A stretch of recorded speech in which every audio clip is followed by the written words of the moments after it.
So our host for today is an American wrestler from Brooklyn, New York. We have here for Wrestling It, the Man of Steel, former member of the NWO, and we will explain why. Mike Verna. Hi, Mike. Are you here? Ciao. Very excited to be here. Thank you very much for having me. Thanks to you, Mike. Really, it's thank you for doing this interview. It's a pleasure for us, and we're sure our listeners will really enjoy this. So thank you very much for finding the time. No problem. Thank you, Mike. Pleasure is mine. So let's start, Francesco. Yeah. Let's start with the questions, Mike. I know you're a very busy man. We will get to that too in a while. So I want to start actually asking you about your Italian origins. So tell us something about your family, your heritage, all these things, Of course, yes. I'm very proud Italian American. I am second generation Italian. So my parents are both born in America, but my grandparents are all from Italy. I'm 3/4 Napolitan and a quarter Sicilian. Yes. So most of my family is from Napoli. It's amazing because me and Luca, we are from like 50 miles south of Naples, actually. Wow. Dove? Salerno. Oh, beautiful. I have family right now in Scafati. Really? Oh, wow. Yeah, that's where when I came last year for IWA and ICW and Megastars, I stood with them after the show in Frosinone. I stood in Scafati for a little bit. That's amazing. The world is such a small place. Yeah, absolutely. Paisanos. Paisano. Siamo in Napoli paesano.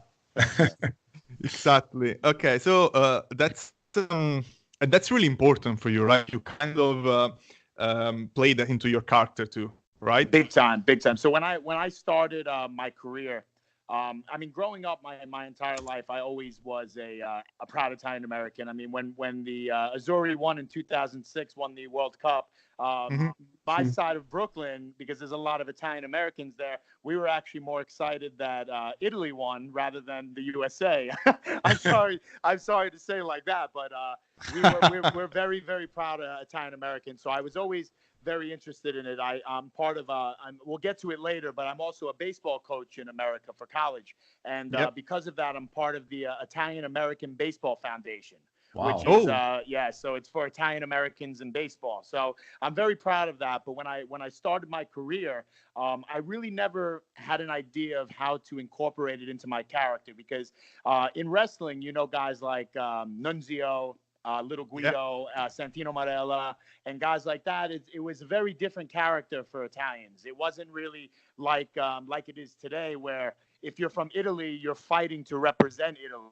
Back in the day, it was more, you know what I'm saying? So back in the day, it was more of an Italian character was very stereotype and satirical, You're so actually anticipating one of my questions. That was one of my questions. How hard is it to be a pro wrestler with an Italian heritage and having to kind of fight these stereotypes, in wrestling? Yeah, of course. And that's a great question. I can't wait to answer it. But to answer your first question, that was the hard part, was really trying to figure out what does being an Italian have to do with the Man of Steel? Because Superman is that's like an American icon. So it's like, how do you incorporate the two?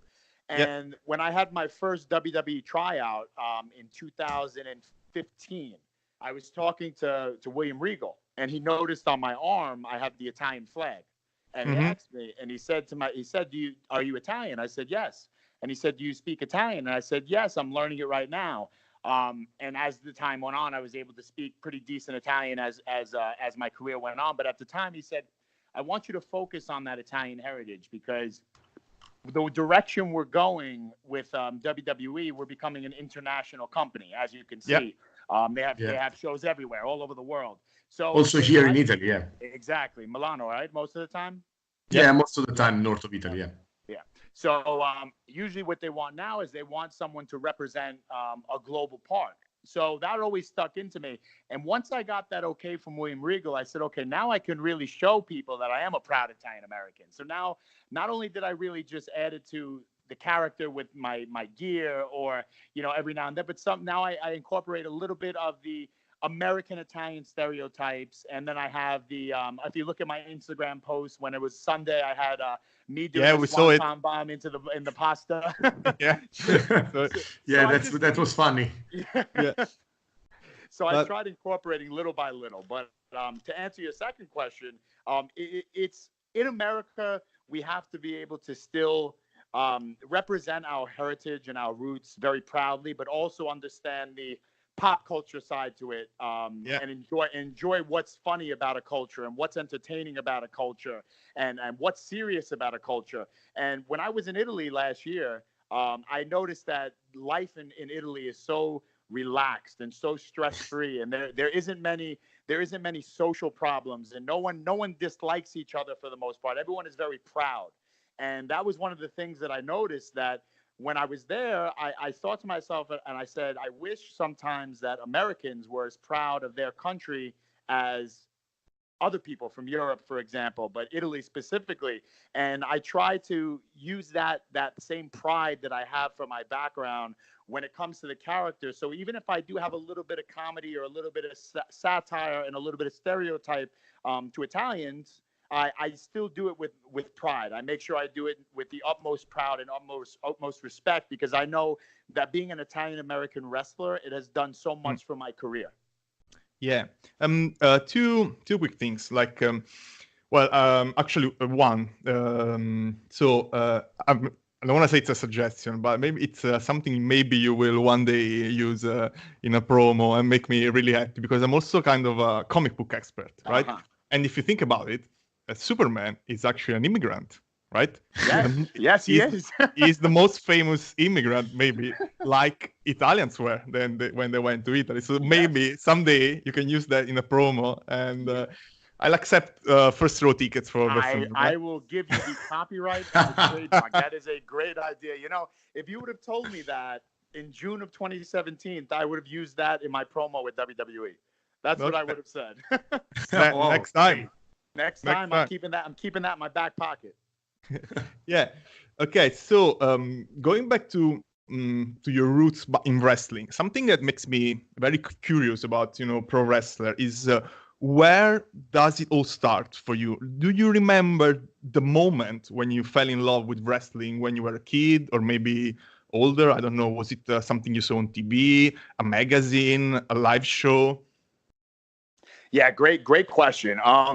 So most of the time I tell people this when they ask me that question is when I was growing up, I had two passions, two loves. One was baseball and one was pro wrestling. When you're a kid, especially in America, and I know in Italy it has a lot to do with soccer and football. That's your number one thing. It's football, and in America it's baseball or American football.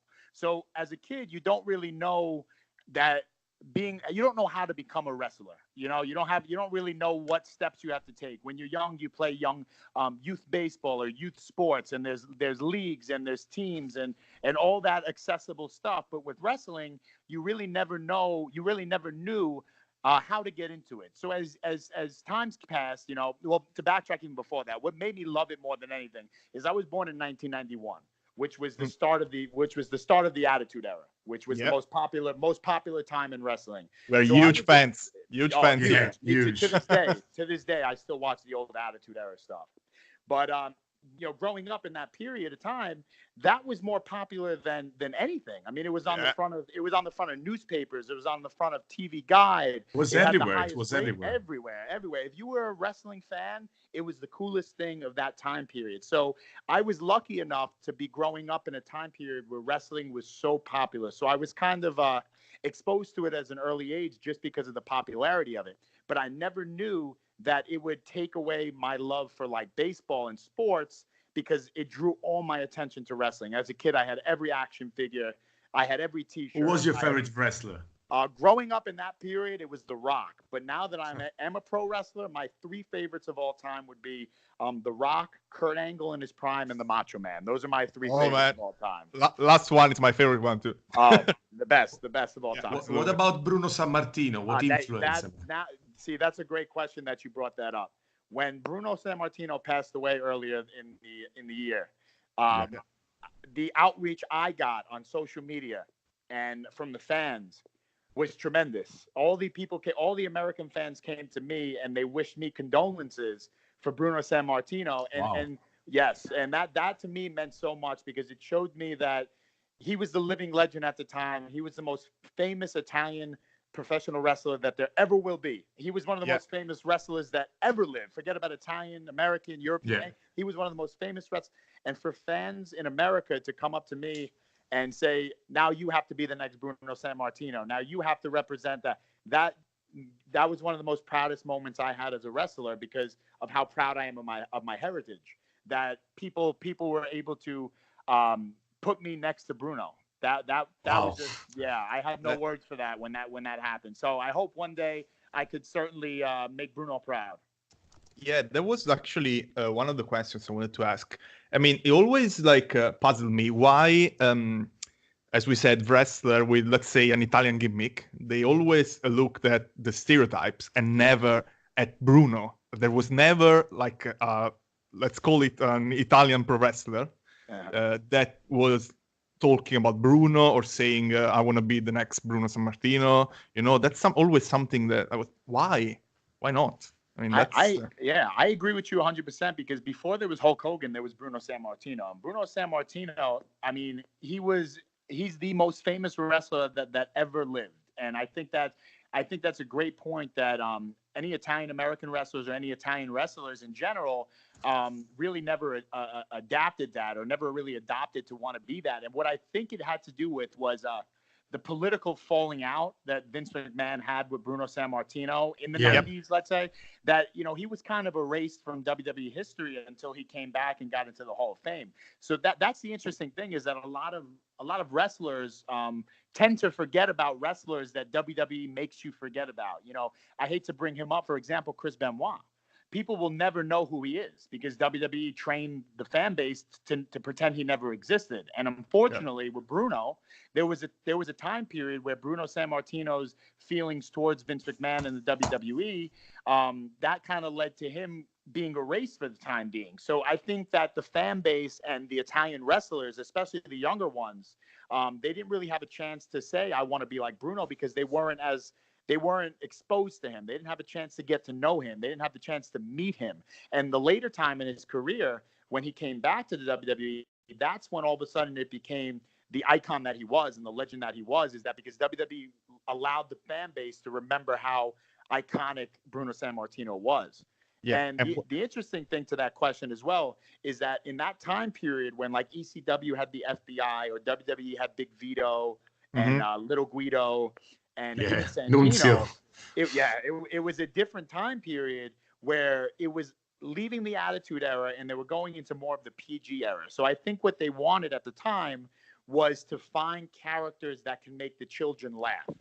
So when you take Santino and you take Little Guido and the FBI, you take the stereotypes of them rather than making them a serious wrestler. Now, in current day, everything in wrestling is almost competition to UFC and mixed martial arts and jiu-jitsu. So now instead of there being a stereotype or a joke, they look at it as, okay, this wrestler is representing this country when he fights. So that's the interesting thing that it looks like now is that the WWE wants to take away the stereotypes and take away the comedy of it and make every wrestler's ethnic background a very serious reason why they fight. It wouldn't make any sense to represent the FBI now. So it's like FBI Nunzio, Little Guido, and Palumbo, and the others. I mean, it wouldn't make any sense. Yeah, exactly. So now it goes back to what you said about Bruno, where now people can take the heritage and the legacy of Bruno, and they can put that into their Italian American characters or their Italian roots, and that would really be the I think it would be the notoriety and that's what fans need to see when it comes to Italian wrestling, is they need to see the proudness and the strength and the pride of an Italian. Yep, Bruno will always be uno. Oh, always. Always. Yeah. So, so this was about when your passion for pro wrestling started. But what was the moment when you decided that this was actually what you wanted to do for a living? Because you talked about baseball, like you could have been a professional baseball player from what I read on the internet, but what was that made you decide, okay, I want to make my living in pro wrestling? Great question. So what happened with me is I played high school baseball, and once high school was done and I was going to university, I had the choice now to play baseball or maybe not play baseball. So when I was younger, I had an injury in my leg. It was a benign bone tumor. So that I'm all healthy now, but it was an injury that made me change my position in baseball. So I used to be a catcher, and then I moved to another position, which was first base. First base is usually a position for left-handers over 6 feet. So basically what I'm saying is when I got to college, I thought to myself and I said, okay, if I continue playing baseball, I'm going to have a great 4 years playing. I'm going to enjoy doing what I do. I'm going to love the game forever. I'm going to be able to play, but I don't think that I'm going to ever reach a professional level with baseball. So what happened was I thought to myself and I said, okay, if I don't think I can do this, and I don't want to put myself down. I just didn't think that physically I was ready to be at the level I was going to be with baseball and on a successful aspect. So I thought to myself and I said, okay, I'll still go to university because I always wanted to go to school. You got to go to school. You got to finish. I mean, wrestling's a very, very dangerous sport. God forbid something happens. You need a backup plan. So I was always going to go to school. But I thought to myself, I said, okay, I saw Zack Ryder's YouTube show. Remember? Yeah. Remember? Yeah. And he used to show a guy named the Big O, if you remember. Big muscle Big O. I remember that. Yeah, that was Zack Ryder's friend, and that eventually became one of my tag team partners. But at the time, I realized that there was a school in Long Island, New York, which isn't too far from my house. So I said to myself, that it was called New York Wrestling Connection, NYWC. I still wrestle there to this day, but I never knew it existed. So like I said earlier, when you're a wrestling fan, you never really know what it takes to be a wrestler. Sometimes you think, oh, there's some kind of a random camp in a tropical island and they put you through a boot camp and then they sign you, or you pay to go to the performance center and then you have no one really knew how it was to be a wrestler until I saw the show, Z True Long Island Story. And then when I saw Big O, I met him at the Nassau Coliseum in Long Island during Raw. And I spoke to him, and that's when I learned about New York Wrestling Connection. And once I found out that NYWC existed, I said to myself, okay, now I know I can't play baseball anymore because I knew that I can do this. And once I knew that you can join a wrestling school and you can actually train to be a pro wrestler, I realized that I didn't have to worry about playing baseball anymore because I had a chance to pursue my first passion, one of my first passions as a kid, which was pro wrestling. So I decided to not play baseball, and I got lucky because my old high school coach offered me a coaching job to coach baseball so I can still be a part of the game and then pursue my wrestling dream. So that's pretty much how I got into it, was realizing that the school existed, and I would drive 2 hours to Deer Park, Long Island, and I would train every Tuesday and Sunday until I eventually got to the point where I was trained enough. And then, not to get too off topic, but while I'm on the discussion, what happened was about 9 months in to wrestling training, I was offered a very good job running GNC stores, the nutrition stores in America, and which you're still doing, right? Which I am still doing a little bit, not as much anymore. Yeah, we'll talk about your many talents later. Don't worry. There's definitely a lot. So I'm not there as much anymore. But at the time, I was offered a very good paying job for the age I was at. So I realized that I had to take it. And I unfortunately had to stop training for about 6 to 8 months. During that time period, I met Joel Maximo from the Spanish announce team, SAT. Oh, yeah, okay. From the Ring of Honor days. Ring of Honor, yeah. And he had a school in Brooklyn. So now, when I thought my career was over in wrestling, I actually had a chance to restart it. And I'll tell you the one match that made me want to go back to wrestling. Because I turned around, and when I got this job, I said, okay, real life is here. Now I have school, and I have a really good job. And I don't know if I can balance wrestling. So I was very down on myself. I was very upset. And then Money in the Bank 2013, I believe it was. It was the Shield versus the Usos for the tag team titles. And it was an opening match pre-show in the Wells Fargo Arena in Philadelphia. That was the day that RVD returned. It was Money in the Bank. I forgot what year it was, but I think it was 2011. Was it 2011? Okay, that sounds right because I started training in 2011, so that makes sense. So when I saw that match, I was so electrified as a fan, and I got such chills, and I remembered why I wanted to do this so bad. And then right after that, I spoke to Joel, and I said, Joel, I'm coming to your school. Be my finishing coach. Be my trainer to finish my career. So when I started NYWC, I was trained by Tony Nese and Alex Reynolds. Tony Nese was my first trainer, who thank God he's got now WrestleMania going coming to up. WrestleMania, yeah. Yes, sir. Yes, sir. So he was my first trainer. And then when Joel was my finishing coach. He was my mentor, and he was the trainer that made me everything that I am. He helped me create my character. He helped me get my moveset, everything. So between Tony Nese, Joel Maximo, and Alex Reynolds, those are the three trainers that I give credit to most for making my career possible.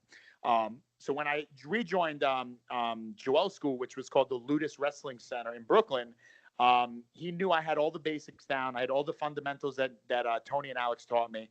And he told me, okay, so I started back up in April of that year, 2013, and I debuted in October of 2013. So that was pretty much the start of my entire wrestling career, from starting training at 2011 at NYWC, and I finished my training in 2013 with Joel Maximo, and I debuted in October 2013 to have my first match. So, Mike, you're burning through my questions, basically. It's like you're looking at my notes. I don't know how you're doing it. So, you covered training, which is amazing. So, you debuted in 2013, right? So, you haven't been in the game for too long, right? 6 years. But in these 6 years, you've had matches of your worked with some pretty big names, I have to say. Yeah. So, that's... Absolutely. Yeah, so that's the game. That's the game we want to play now. I will tell you a name, and you can tell us a word or a sentence, 2 sentences, whatever you want. I like whatever it. you want. Say whatever you want. You ready? Yes. So, Eddie Edwards. Hardest chops ever. Oh, really? but one of the best underrated wrestlers of all time in this era. Wow. Mm-hmm. Yeah. So you had one. I have one for you, which was one. I was a huge ECW fan. So you work with Johnny Doring. Oh, Danny Doring, yes. Danny Doring, sorry, Danny Doring. How was it? He is everyone's favorite uncle. Think of your favorite uncle. That's Danny Doring. Danny Doring, the best. Okay. Francesco. Next name, Brian Cage. One of my best friends. Oh, easy. Such a good man, very good man. He looks scary, but he's one of the nicest guys you'll ever meet.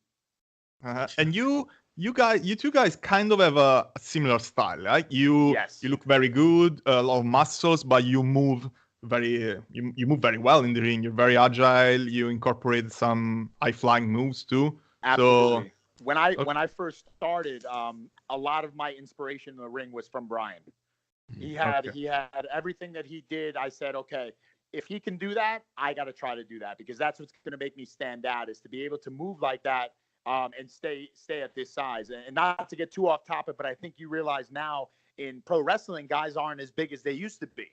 So to have a little bit more muscle mass and still be able to wrestle like a smaller guy is very valuable to a career. So I thank Brian Cage for innovating that style. Yep. And he's doing very well in Impact, right? Do you see Brian in WWE? I hope so. I really think he will one day. He's getting married in July. I'll be at the wedding. So once him and Melissa officially are married and he has everything going, I think that's when he'll start his next step in his career. Excellent. Okay, next name, Hanson from War Machine or War Raiders, however you want to call them. Oh yeah, Hanson. I love him. You're gonna notice that I have a lot of good things to say about people. Is because Hanson was one of the guys that gave me one of my best matches I've ever had, and my match with him helped me get booked outside of New York to a lot of places and get a lot of eyes on me. He was very, very giving in the ring. He allowed me to show my skills off. He didn't politic. He was okay with everything. He deserves everything he has right now, and I hope it gets better. And talk about a big guy that can move, right? Oh my God. I thought Brian Cage was impressive with that. Hansen his cartwheels are better than half the luchadors. Yeah, exactly. What about Jack Swagger? Yeah. Jack Swagger is the most fun you'll have in wrestling. First of all, his UFC, his Bellator career and his mixed martial arts career. Yep. He is going to be unstoppable He's in the doing next good. couple of years. He won his first match, right? Oh my God, knocked him out. Yep. He was. I think R-Truth was there to introducing him, doing some rap for him. Yeah, R-Truth. He rapped his entrance song. But Swagger's another one. They're down to earth guys. He's 6'5", he's muscular, and he's such a nice, fun man. You can go out and have a drink with him. You can go out and hang out with him. He'll have your back. He'll always talk to you. He's fun. Just a good man and a great father. Great father. Mm-hmm. So let's go to the spicy names now. Billy Gunn. Uncle Billy Gunn. I'm so happy that he's finally going into the Hall of Fame. That is a man. He deserves it. Oh, he deserve it. He's one of the toughest men. He's one of the purest men. He's a great coach. He's a great trainer. He has one of the best minds of wrestling. He can take a simple match in 5 minutes, and you can get the crowd, and he can get the crowd in the palm of his hand just by saying one word or 2 words for that matter. But I have a question for you. For ya. Yeah, for ya. Do you think he will wear his AEW T-shirt at the Hall of Fame? I'll tell you this. Billy Gunn don't care about anything like that. So if he feels like wearing that shirt is appropriate, he will wear that shirt. Billy Gunn is not scared of anybody. What about Juice Robinson? Yeah. Juice, I don't really know Juice that much. I'll be honest with you. I was on a couple of shows with him. Ever since he went to New Japan, he wasn't in the States a lot. So I didn't get a chance to know him that well. But I will say this. He is an inspiration for people who need to rejuvenate their careers in wrestling. Because he was in NXT and he wasn't happy and he wasn't motivated and he didn't like his character and he left on his own terms and started brand new, and look where he's at right now. Yeah, he's that's not constant an easy thing to do. Yeah, he's a staple basically in New Japan now. Totally. Doing every show. Luca, you want to ask about the next? I want to ask the last one. So if you want to ask about X-Pac first, because then there would be the last one, which is my favorite. So what about X-Pac? Sean Waltman. Let's see how I can word this. Sean, first of all, great guy. I will not say that. He is another guy who doesn't get enough credit. When you hear of X-Pac, you think of X-Pac heat. And X-Pac heat means we don't want to see you. But in reality, I never understood that, because this was a guy who innovated the style of today in the WWF before it was even a thought. Yeah. I mean, you know what I'm saying? His matches with Razor Ramon and all these bigger guys. I mean, he was doing things that people unforgettable couldn't imagine. But I will say this: he's a funny guy. You talk to him for a little bit, and he's got this little dog now, and he carries it around with him. He's something else. He's something else. That dog is definitely going to show up at the Hall of Fame. 1,000%, he will be on stage. I guarantee you. So the last one, which is one of my favorite of all time, even if he's not the greatest wrestler, Kevin Nash. Kevin Nash is the same way he is now when he was back then. He has not changed. He's fantastic. He has not changed. He's larger than life. He's a bona fide superstar, and he's a bona fide partier. He will party until the night. Will he be at the Shenanigans party, which he's doing after WrestleMania with Billy Gunn? Yeah.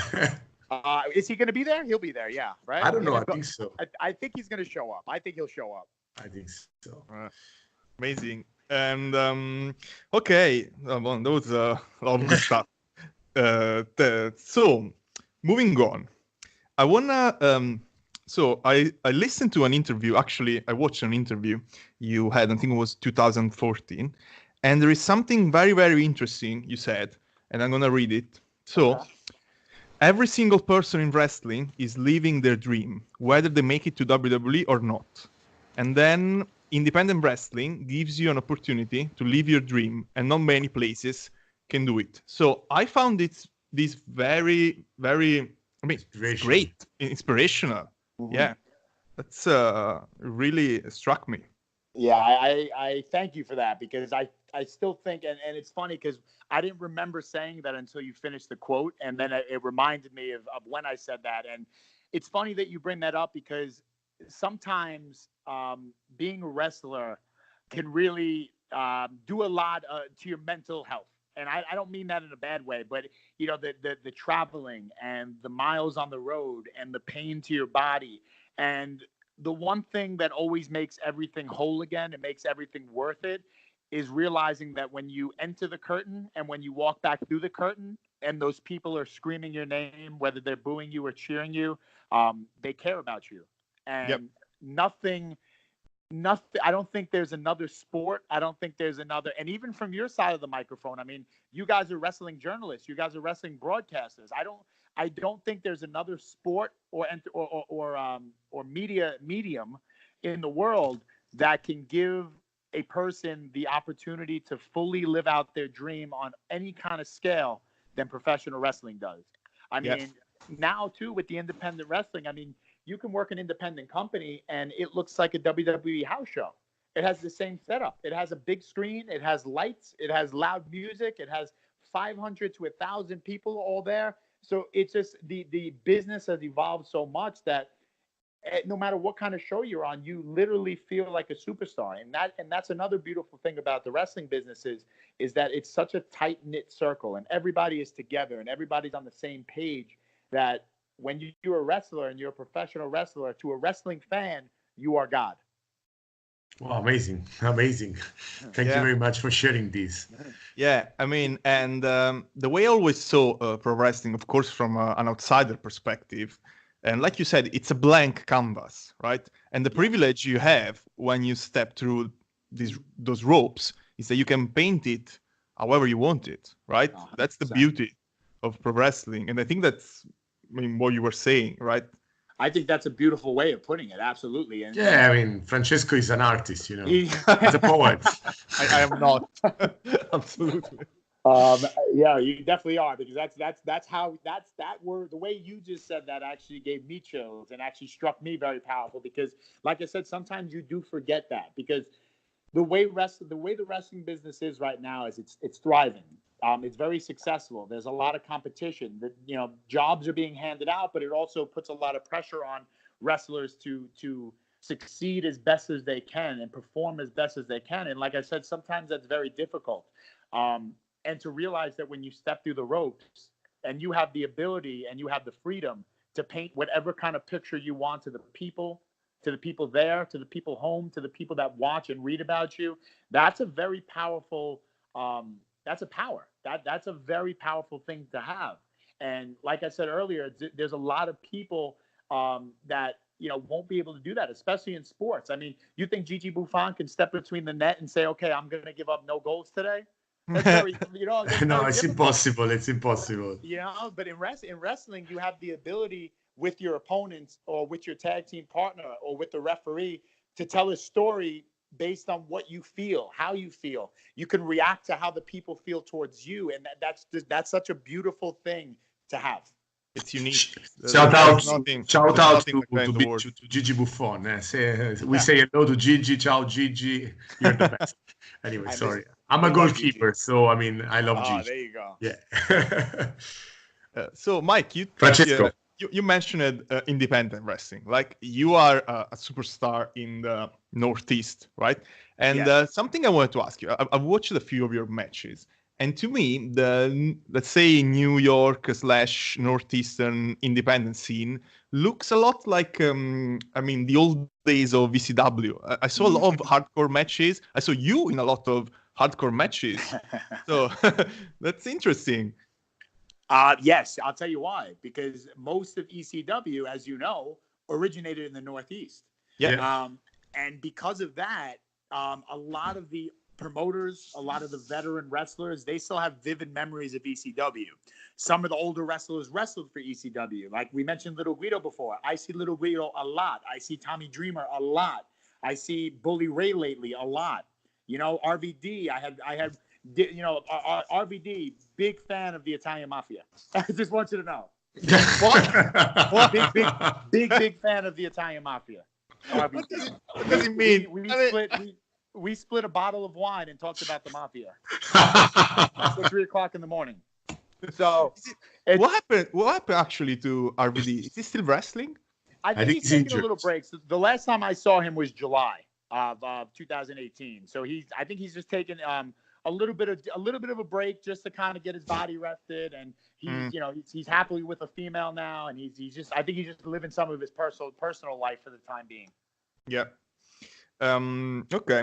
So going back to your quote, you said whether they make it to WWE or not, but you are making it, right? Tell us about your WWE experience. Yeah, I mean, I'm definitely on the right path. So I've been very fortunate, and I kick myself sometimes because when I get down on myself, or if I get frustrated about how long my career is going, or if certain things aren't working in my favor, I look at myself in the mirror and I say, I am very, very, very lucky so far to be doing what I'm doing. Yeah, sorry, Mike. I would think the same if I look in the mirror and I look like you. I have to say that. Bravo. I told you that he was a poet, so. Artiste. Sorry. No problem. So yeah, like when I did look at myself in the mirror and I said, I'm crazy for thinking that I'm not happy with the direction of my career. I debuted in 2013. I started training in 2011. My first job with WWE was in 2014. That was the first time I was an extra for WWE. It was 9 months into my career, I worked for WWE.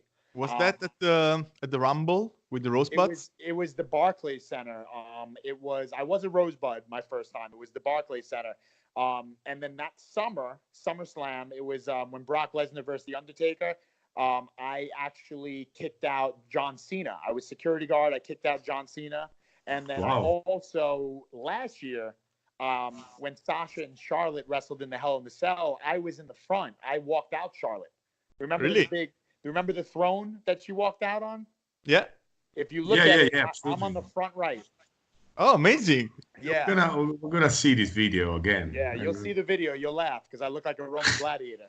And so a curiosity, how do you get these extra talent jobs? Is it through the connections you make in Yeah. There's a few factors that go into it, and excuse me if I don't tell you everything just for the sake of what it is. Yeah, of course. But it's fine. For the most part, it has to do with the connection. It has to do with your ability, and it has to do with your potential. Those are the three things, and obviously your training background. That would be your fourth. So your connections would be, who do you know that can get you to the door? Because here's the thing, there's a lot of wrestlers out there. And there are a lot of good wrestlers that WWE has no idea they exist. There are some, so that's the thing, is that you're going to need somebody to be your initial network into the door, whether it be someone you wrestle. That's the thing. That's the good thing about the independents as well, because, guys like Jerry the King Lawler, Jack Swagger, Kevin Nash, I mean, anybody. There's so many legends that come back to the independents that still have connections to WWE or still work for WWE. So let's say you have a match and Jerry the King Lawler is your tag team partner and Ricky the Dragon Steamboat is the special guest referee, and they were really impressed with your work. Well, guess what? You give them your email, they pass your email on to someone more powerful, and then a couple of days later, you get a phone call from Stamford, Connecticut saying you're booked. Mm-hmm. So that's the best way to get there, is to let your work speak for yourself. There are certain places where your trainers have connections and they can hook you up with some extra work. And then there's just the WWE Recruit site. I mean, WWE has something called WWE Recruit. You're able to build a profile, and whenever WWE's in town and they're looking for extras, they go through their database and they see who they want, and then they pick from there. And like I said, if your talent and your potential is there and you have a good training background, there's a good chance you can get picked for that extra work. Now, the inside information is extra work is step one. Step one, meaning this is how you get into the door with WWE. So when you go to do extra work and you're there for the 2 or 3 days and you're working with WWE, there's a lot of stuff that goes into that. They need to look at you and make sure that you look the part. They need to make sure you act professionally. They have to make sure you look professionally. They have to make sure that you don't piss anybody off. Yeah. So there's a lot of things. So if you pass that step, then you get put into something which is called the tryout pool, which more or less is, let's say you have a tryout match or a dark match at SmackDown, and the agents and the scouts take a look at you and say, okay, that guy's good. Let's keep him in our database. Let's get him circulated for a tryout. So the way my career, I'll just use my experience, for example. So I had my extra work in 2014. I had a couple of continuous extra works up until about 2016, early 2017. I had got great feedback from guys like William Regal and Scott Armstrong and John Cone and guys like that. And I knew that by being in contact with them, the door would be open for future things. So then June 2017 came around, and I had gotten September 2016 came around, and I had gotten an email from WWE Performance Center saying that you're invited to a tryout in the summer. So June 2017 came around, and that's when I was down at the Performance Center for a 3-day camp with WWE. So that was step 2. So you have a great extra work showing. You show them that you can do this. Step 2 is you get introduced to a tryout. So I had my tryout. That 3-day tryout is very, very hard. And I hope one day that they bring a tryout to Italy. I know that they've done it in Germany. I know they do it in the UK. I know they do it in Saudi Arabia. Soon they need to do it for Italy, because I'll get to it, but there are so many Italian wrestlers out there that are so good, so talented. And that's my next question. Yeah, tell us some names. So once again, you're peeking at my notes. I don't know how you do it.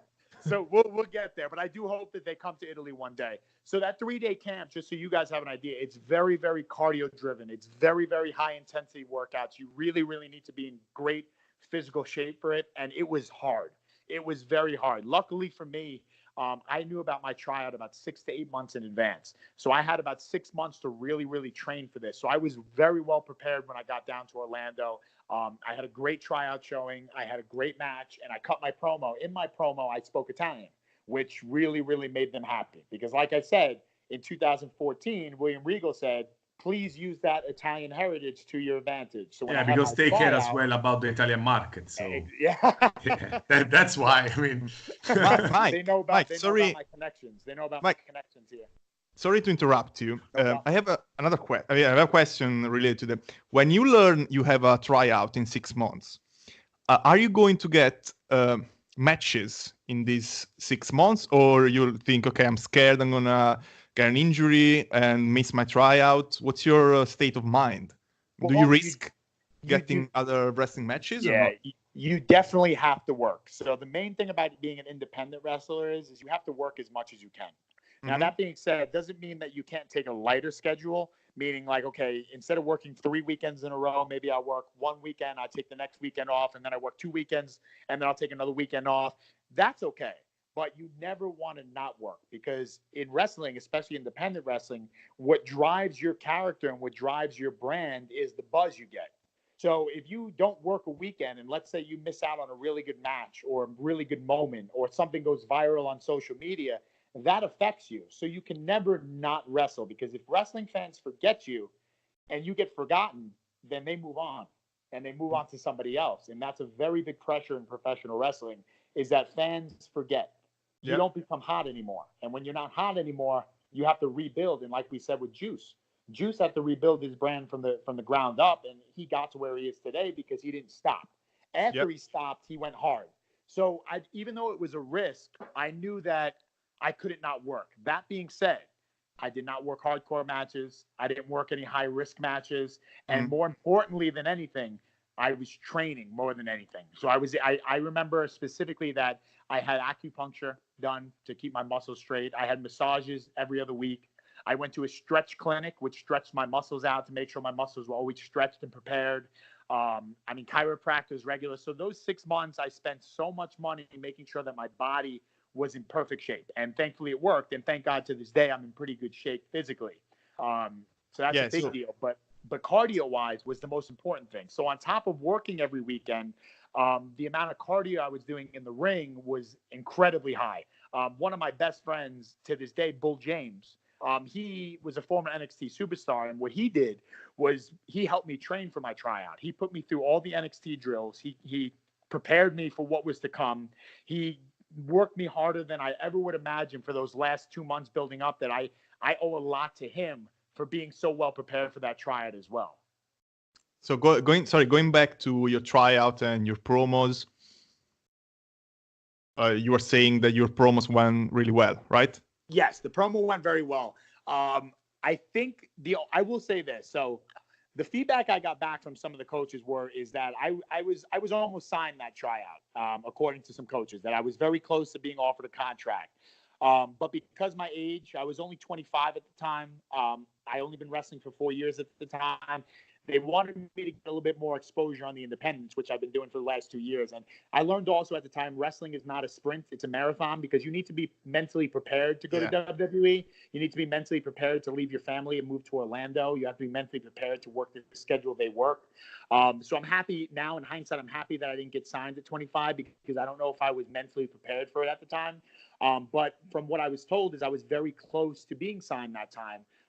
They just wanted me to work on my promos a little bit more. So one of the biggest problems I had, so I'm not to put myself over, but I am a good talker. I went to school for communications. I was able to communicate well with people. I'm able to talk pretty well. I think hopefully you can tell. Yep. But you're the best, Mike. Don't worry. Oh, you guys are great, by the way. This is one of the most best podcast interviews I've had so far. So thank you. You could your next character could be Mike the Mike.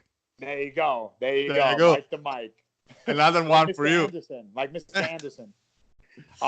But to touch back on the promo, so I went into it and I messed myself up, because what I did was I tried planning out a promo. And I knew what they wanted. I knew that they didn't want a wrestling promo. They wanted everybody to talk to the coaches and the scouts like a promo, but without making it, let me tell you something, brother. They don't want that. That's very old school. Very passe.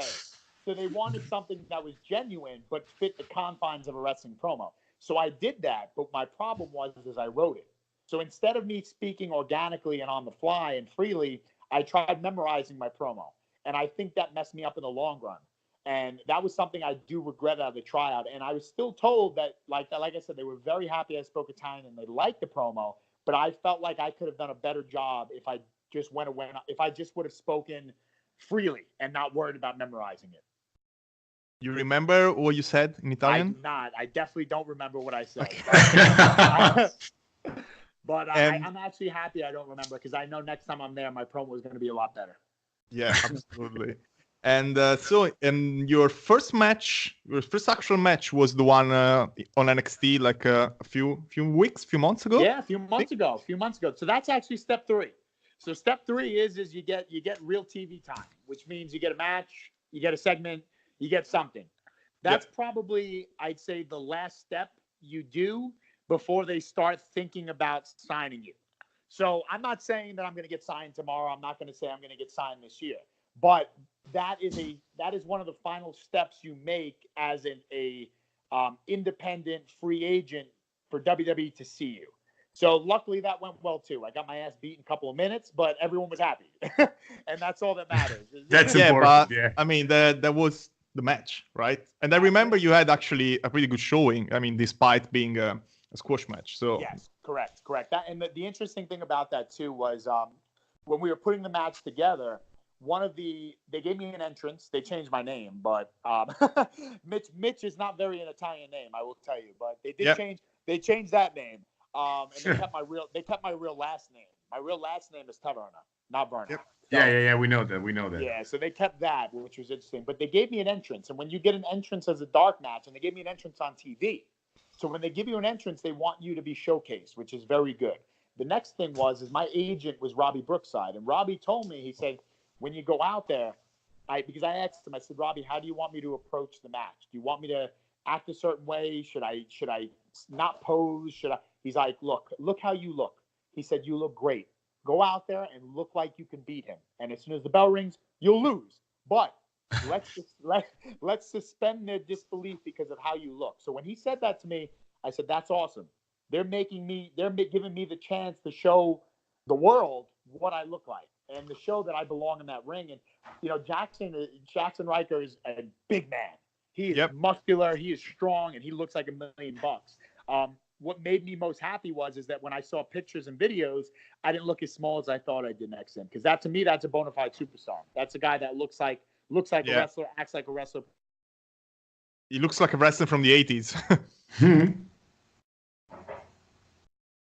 What I mean, you know, the secondhand aspect of wrestling is what you look like. And it doesn't mean that you have to be really big. It doesn't mean you have to be really small, but you just need to look like you belong. Yeah. And I felt like I belonged that night. So that was very important to me. Okay, excellent. So let's go back to something you said earlier. You said you had a tour here in Italy, right? Yes. You want to tell us something about that? And Absolutely. What wrestlers did you work with? Yeah, some wrestler who impressed you. And Absolutely. Also, just to let you guys know, it is not confirmed yet, but very, very high possibility I will be returning this June to Italy for a second tour.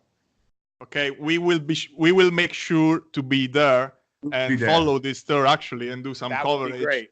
Yeah, absolutely. That would be great. So far, it would be Rising Sun on the 22nd of June, IWA the 23rd of June, and ICW the 29th of June. So far, only 3 shows, but I'm trying to see if there's any more before I finalize the booking flight, and that'll be it. But you know, I'm looking forward to returning. That's for sure.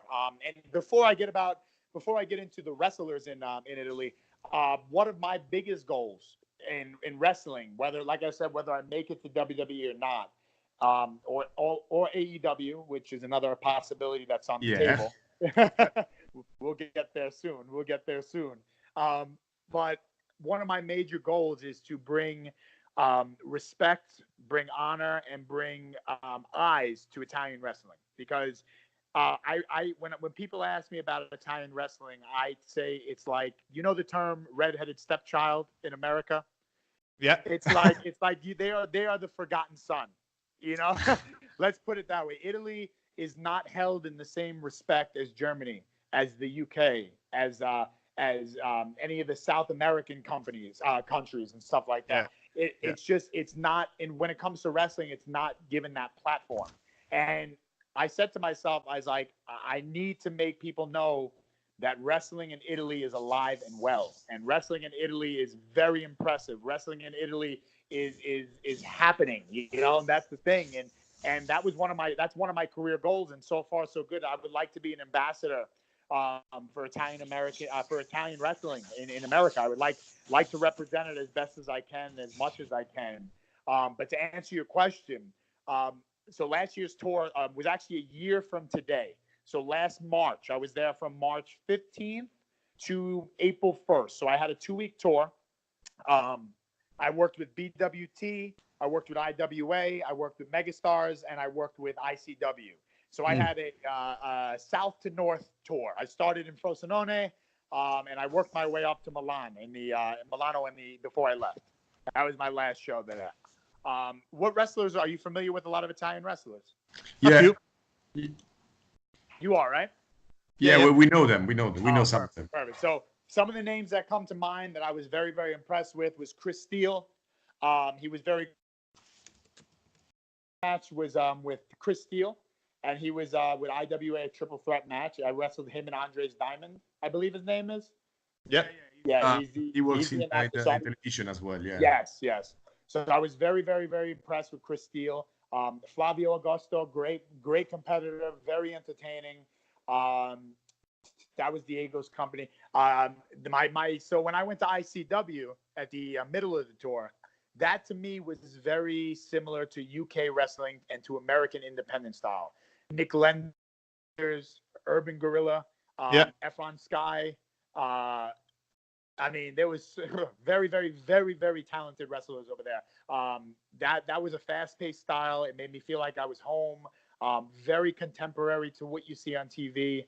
Very, very impressive guys there. And then for Megastars, I had the opportunity to meet King Leon, Nico Narciso, King Danza. He's the man. King Danza. He's the best. He's the best. Yeah, our good friend. Emilio, Mr. Excellent. One of the greatest trainers, and Red Scorpion, one of the greatest trainers I've seen. Those two men have taught wrestling in Italy to a T. I mean, Emilio, he knows just as many holds as Mike Quackenbush does. And Red Scorpion knows just as many moves as any wrestler here knows. Those two, they are very, very lucky to have that. Those two schools out there, ICW and BWT, very, very lucky to have those out there. I mean, but the list goes on. There's so many. Also, Akira, who's in Japan right now. He was he's doing very good. The All Japan tournament. I think he's going to represent Italy one day as a cruiserweight in the WWE. To be honest with you. Well, yeah, he might do that. Yeah. That's very, very kind words from you, Mike.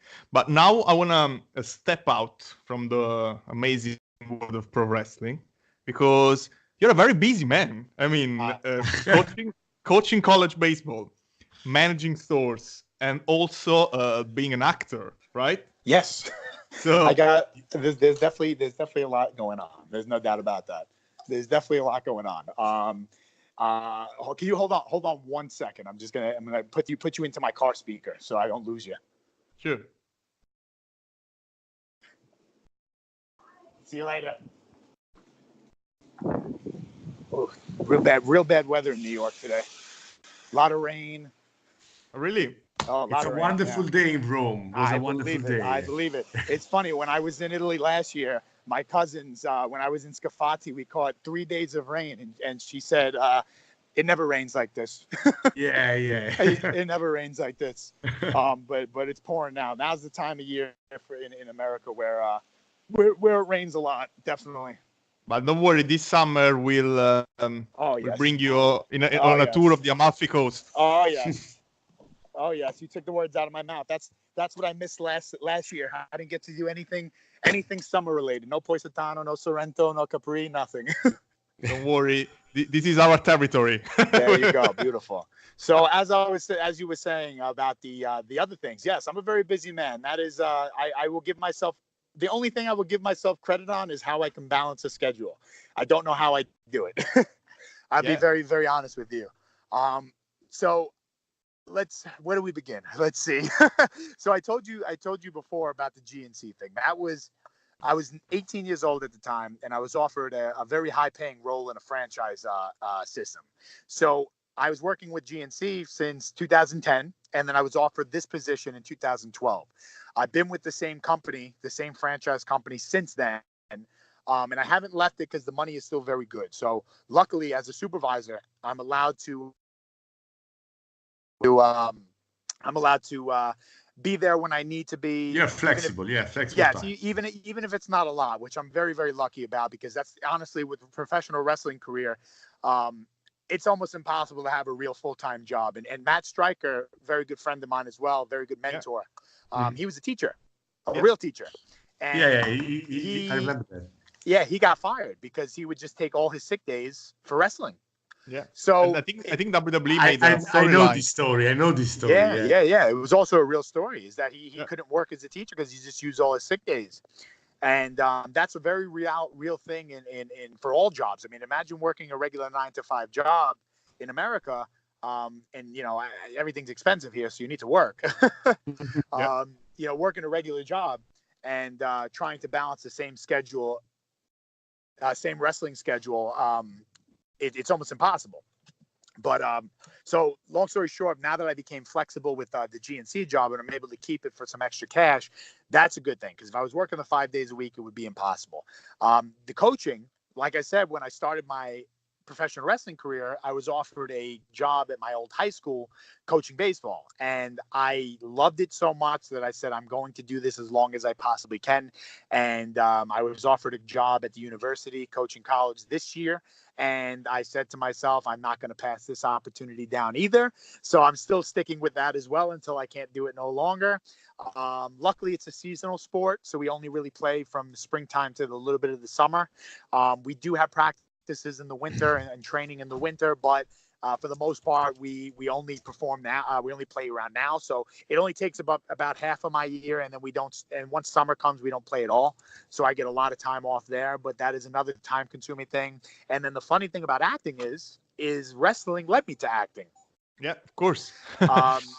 You know, it goes hand in hand. It goes hand in hand. So I met I met a couple of talent scouts, a couple of entertainment scouts, agents, you know, just people that are interested into the showbiz side of wrestling. And I was offered a couple of movie roles based on wrestling, because they also know that we know how to fall correctly, so we can do fight scenes and everything like that. So, you know, there was a lot of situations like that. And you know what? I got a passion for that as well. And I said to myself, I was like, you know what? It's amazing, because when I was a kid, I was one of those kids that used to make the home videos with their cousins, and we used to make movies on the camcorder and stuff like that. All those little, you know. And so I said there, and I look at myself now and I say, okay, I coach baseball at a college level. I'm a professional wrestler, and I'm in the movie business. Those are the three things that I did when I was a kid, and I can say to my kids of the future and my grandchildren that no matter what happens, in my early adult life, I was able to do everything I wanted to do when I was a kid. And I don't think anyone really can say that. And to me, that is what makes me be able to balance all of this. And that's what makes me be able to do all these talents and all these skills, is the fact that at the end of the day, even though I didn't make my $1 million yet, I'm able to look myself in the mirror and say, I'm doing every single thing I wanted to do. And you know, you forget about the schedule, and you forget about your time, and you forget about all the things that you miss out on, because you realize that every single day you get to go to work, every day is a good day. Yeah, as the old saying goes, if you love your job, you'll never work one day in your life. 100%. 100%. So what are you working on right now in terms of acting? Something, some spoilers you can give us? Yes, specifically I'm working. So I just finished. Here's the funny thing. As an Italian American, let's go back to the stereotypes. I'm sure you can imagine what kind of roles I get offered. I get roles to be wise guy, to be a gangster, mafioso. So I get that's usually what I get. Listen, if it was good for Marlon Brando, it's good for you, right? Yeah, of course. I'll take it any day. I'll be the next Tony Soprano if they need me to. So I've been doing a lot of movies like that, and television shows like that. And then I also get booked a lot to be fighters or boxer. So I'm still very new in the acting world. I've only been doing it for about 1.5 years. So I'm just starting to get my feet wet. The main project I've been working on for the last year is a television show called Mob Mentality. It's hopefully going to be on a streaming website, streaming service, or a major network. We're working out the kinks right now. Our executive producer and our production team are working hard to get everything finalized and everything finished, so we can really show this to the networks, and hopefully one of the networks or the streaming service is able to pick it up. And if they pick it up, you'll be seeing me on TV doing other things than wrestling, which is very cool. But it's I don't know if this is one of your questions coming up, but I will answer it. A lot of people ask me, what do I prefer? And that is always a very tough question for me, because wrestling's my passion, but it's very nice sometimes to do the same thing wrestling does on the TV screen without actually having to hurt yourself. Yeah, absolutely. Okay, Mike. So we've kept you long enough. I mean, you know, you're a busy man. You have a busy day, and believe it or not, Luca has a wife who's gonna kill him. Yeah, she already asked for the divorce. But I have. And what time is it right now in Italy? What is it? 9:30? Yeah. Yeah. I have one last question. Please do. Is the Man of Steel going to AEW? Aha! You've been doing your research, I see, huh? Yeah. We will see. That's all I can really say. And I'm not trying to hide anything from you. I will be completely honest with you. I haven't been offered a contract yet. However, I have spoken to the people who are in power, and I will leave it at that. And if a contract is presented to me and an opportunity is presented to me, I think I will take it. And you guys are the first people to hear that. I think I will take it. Wow, that's an for sure. honor. Thank you. What do you think? What do you think of this? Just very super briefly, what do you think of the people in power there? What's the impression? Well, you know what it is. It's very much, and we're Attitude Era fans. You know, the three of us are very good. We're very aware of how it was back in the day. And as a wrestler, we love that there's another major competition. We love that there's another company with money to spend, and we love that there's another company with television, because it just creates more jobs. It creates more opportunities. I love the idea that the company is being ran by wrestlers, because to me, nobody knows wrestling more than wrestlers. And Cody is following the footsteps of Dusty. And just from a humanitarian standpoint and a personal standpoint, I think that's one of the most amazing things somebody can do in their career, is to follow their father's footsteps and be proud of what their father has done, and just have family pride. And we spoke about it earlier about, my proud heritage. It just shows that Cody really has the ability to follow in the dream's footsteps. And I think that is something that not many people could say they do. So to see how it feels, I think from a feeling standpoint, it's going to be amazing. I think it's going right. I think it's going to be exactly what wrestling needs right now. However, the only fear is, I think, that most people have, is that when wrestlers run a wrestling company, sometimes it doesn't work out. Exactly. I can tell you this right now. Your Cody, friend Kevin Nash. Yeah, exactly. I can tell you this right now. Cody, the Bucks, Kenny, anybody involved over there from an office standpoint, that's not their goal. They're not about putting themselves first. They're not about making Russo. it. No, exactly. Well, who knows? Maybe Vince Russo will work for them one day. Imagine that. But that's the thing. We don't know. I think once they announce TV and we know where AEW is going to be, I think it's going to be very, very interesting to see what happens next, because I think WWE has finally found their competition. Yeah. Okay. Mike, do you want to tell us your social media accounts, where people can find you? Please. My Italian fan base, first, I want to thank you all for following me. I can't express my happiness. I can't express to you how proud I am to be an Italian American. I love that I can perform for you. I love that I can represent Italy in America. And I love that I have the opportunity to come to Italy to wrestle for you guys. So thank you first. Seriously, from the bottom of my heart, thank you. Thank you to you. Please, no, appreciate that. I if you can, follow me at Man of Steel MV on Instagram, on Twitter. And please, I will say this more than anything. Luca, Francesco, this has been one of the best podcast interviews I've ever been on in my 6-year career. You guys are well prepared. You know wrestling. Listen to this show. This show is phenomenal. I can't wait to listen to it. Enjoy WrestleMania, and I hope to see you guys all in June. Yeah, thank you, Mike. It's been an honor, Mike. And let me tell you just one last thing. You came out as like a real life Man of Steel, because you're managing all these different things and being successful, all these things, but also like a very, very humble and down to earth. So yeah, you will be an inspiration as well for some wrestler who's gonna listen to this interview. I'm sure about it. That means the world to me, guys. Okay, so best of luck. We'll see you soon in Italy. Yes, very, very soon. A presto. Ciao, Mike. Ciao. Ciao.